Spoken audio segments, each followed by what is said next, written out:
Sa ating Film Actor of the Year, si Alden Richards. It follows na si Kathryn Bernardo ang ilalagay natin bilang Film Actors of the Year. Again, for Hello, Love Again. Nakakapagtaka nga dahil si Alden Richards at saka si Kathryn Bernardo come from different worlds. Pero nung pinagsama, who would have thought, di ba, na magiging successful sila as a team up na nag-umpisa pa sa Hello, Love, Goodbye. This was in 2018, and then after the pandemic, ito na yung follow-up na Hello, Love Again.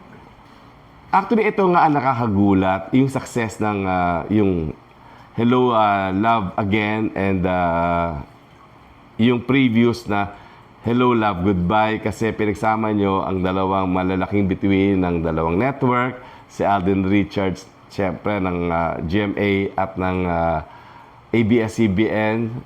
Ito yung sa katauhan ni Kathryn Bernardo.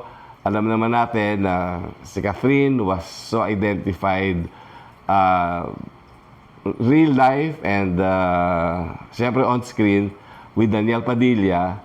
Tapos si Alden had his own ka-love team, si Maine Mendoza nga. Pero nung pinagsama yung dalawa, talaga naman parang lahat ng mga between sa universe ay nag-usap-usap para gawing successful ang kanilang pelikula.